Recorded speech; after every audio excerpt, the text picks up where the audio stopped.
दोस्त होना भी जरूरी है। यार राहुल, कैसे हो? चलो कहीं घूमने चलते हैं। हाँ ठीक है। कहाँ चलेंगे? कहीं पहाड़ों पर? अच्छा आइडिया है। ठीक है, मैं बस की टिकट बुक करवा देता हूँ और अच्छा सा होटल भी देख लेता हूँ। ठीक है भाई, लेकिन जल्दी करो।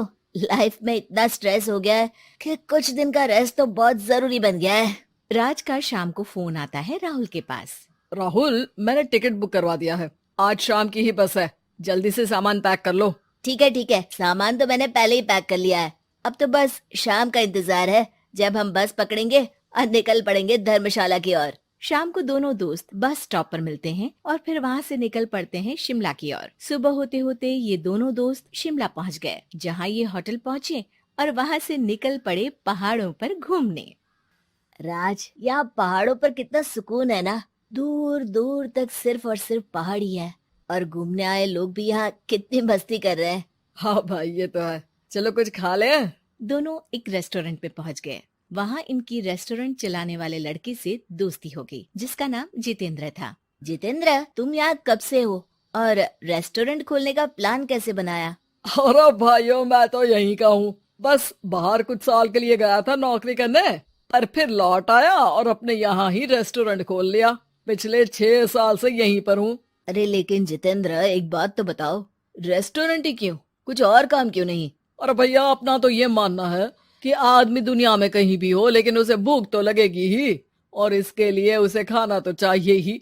यानी ये धंधा कभी मंदा नहीं पड़ता, इसलिए ये काम शुरू किया था। लेकिन इस काम में क्या मुनाफा भी होता है या फिर बस ऐसे ही काम चल रहा है शौकियाना तौर पर? और अरे क्यों नहीं भैया, काम तो हो ही रहा है, और मुनाफा नहीं होता तो ये 10 लोगों का स्टाफ कैसे रख लेता। वैसे आप भी क्यों नहीं इस बिजनेस में हाथ आजमाते हो? हाँ, आइडिया तो अच्छा है, लेकिन हम लोग तो सिर्फ यहाँ घूमने आए हैं और हमारे पास इतने पैसे भी नहीं है। और अब पैसों की चिंता क्यों करते हो? सिर्फ 5 लाख रुपए लगा कर भी आप काम शुरू कर सकते हो। अच्छा, वो कैसे? अरे आप रेस्टोरेंट में मेरे पार्टनर बन जाइए। जो मुनाफा होगा वो आधा आधा बांट लेंगे। राज को ये सुनकर अच्छा तो लगा, लेकिन राहुल को इस ऑफर में कुछ दिक्कत लगी। उसने कोने में ले जाकर राज को समझाना शुरू किया। अरे राज, पागल मत बन। हम सिर्फ यहाँ घूमने आए हैं, ये ऑफर के चक्कर में क्यों पड़ रहे हो? कुछ काम शुरू ही करना होगा तो दिल्ली में शुरू करेंगे, यहाँ शिमला में क्यों? अरे बेवकूफ, दिल्ली में 5 लाख रुपए में कौन सा काम शुरू करेंगे? यहाँ शिमला में इतने कम पैसों में काम शुरू कर लेंगे और 1 साल में मुनाफा लेकर वापस भी चले जाएंगे। ओहो, अरे भाई, तुम्हें जो करना है करो, लेकिन मैं इस बिजनेस में तुम्हारा साथ नहीं दे सकता। याद रखो, हम यहाँ सिर्फ घूमने आए हैं, कोई बिजनेस करने नहीं। और इस जितेंद्र पर वैसे भी मुझे ज्यादा भरोसा नहीं हो रहा है। अरे तुम्हारी यही तो दिक्कत है, तुम्हें किसी पर भी भरोसा नहीं होता, लेकिन मुझे तो है। मुझे पता है कि इतने कम पैसों में मुझे जितेंद्र अपना बिजनेस पार्टनर बना रहा है। अरे लेकिन क्या गारंटी है कि पैसे लेने के बाद जितेंद्र तुम्हें बेवकूफ नहीं बनाएगा? अरे मुझे तो है, मैं कुछ नहीं जानता। मुझे सिर्फ ये पता है कि जितेंद्र मेरे बारे में ज्यादा ना जानते हुए भी मुझ पर कितना भरोसा कर रहा है। मुझे तो लग रहा है कि इसके पीछे उसकी मंशा ठीक नहीं है। बाकी तुम्हें जो ठीक लगे वो करो। मैं तो आज शाम की ही बस से वापस जा रहा हूँ। ठीक है, तुम चले जाओ, लेकिन याद रखना कि आज के बाद मुझसे कभी बात करने की कोशिश मत करना। राहुल गुस्से में वहाँ से चला जाता है। दूसरी ओर राज और जितेंद्र साथ में मिलकर काम करने लगे। राज ने अपने घर से 5 लाख रुपए ये कहकर लिए कि जल्द ही वो 2 गुने पैसे कमाकर 6 महीनों में लौटा देगा। कुछ दिनों बाद, भाई जितेंद्र, तुमने 5 लाख रुपए तो ले लिया है, लेकिन काम में बहुत तेजी नहीं दिख रही है। अरे भाई, काम में थोड़ा समय लगता है, चिंता मत करो यार। हाँ वो तो ठीक है, लेकिन मेरे पैसों का तो कुछ हिसाब दो। कहाँ लगाया तुमने? अरे बड़े आए पैसों का हिसाब मांगने वाले। वो तो शुक्र मनाओ कि इतने कम पैसों में मैंने तुम्हें काम पर रख लिया है। क्या कहा? तुमने मुझे काम पर रखा है? अरे मैं तो तुम्हारा बिजनेस पार्टनर हूँ। बड़ा आया पार्टनर बनने वाला। औकात देखिए अपनी। 5 लाख में रेस्टोरेंट खरीद लिया है क्या?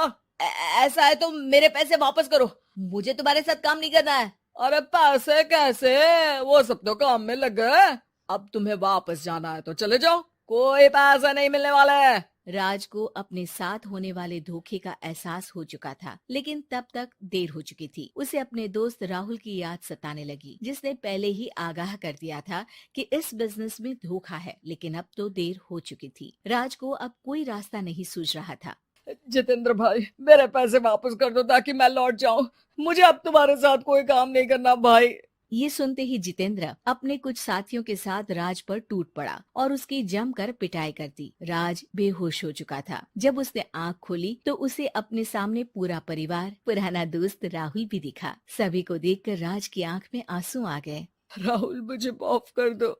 अगर समय रहते मैं तुम्हारी बात मान लेता तो आज शायद ये दिन ना देखना पड़ता। अरे शुक्र मनाओ कि जान बच गई। वो तो भला हो एक आदमी का जिसने मुझे फोन कर दिया था, तभी तुम्हारी जान बच सकी। मुझे माफ कर दे दोस्त, तेरी सलाह ना मानकर मैंने बड़ी भूल की है। अरे अरे भाई, मेरे हाथ मत जोड़ो। बस ध्यान रखना कि अच्छा दोस्त आपको हमेशा अच्छी सलाह देता है, इसलिए दोस्तों की सलाह पर ध्यान देना चाहिए।